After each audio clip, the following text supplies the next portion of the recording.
when two fatha sign is top on the word and two kasra sign is below of the word and two dhamma sign is top of the word. Okay, it's called tanween. Okay, these are tanween letters. These are tanween letters. Ban, bin, bun.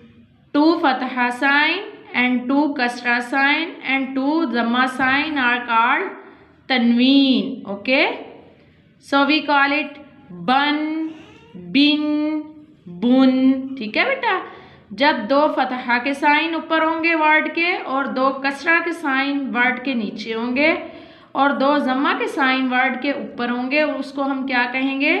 तनवीन। और आवाज कैसे आएगी? अन, इन, उन। ठीक है, मुंह को बंद करके। कैसे पढ़ना है इसको हमने? बन, बिन, बुन। ओके।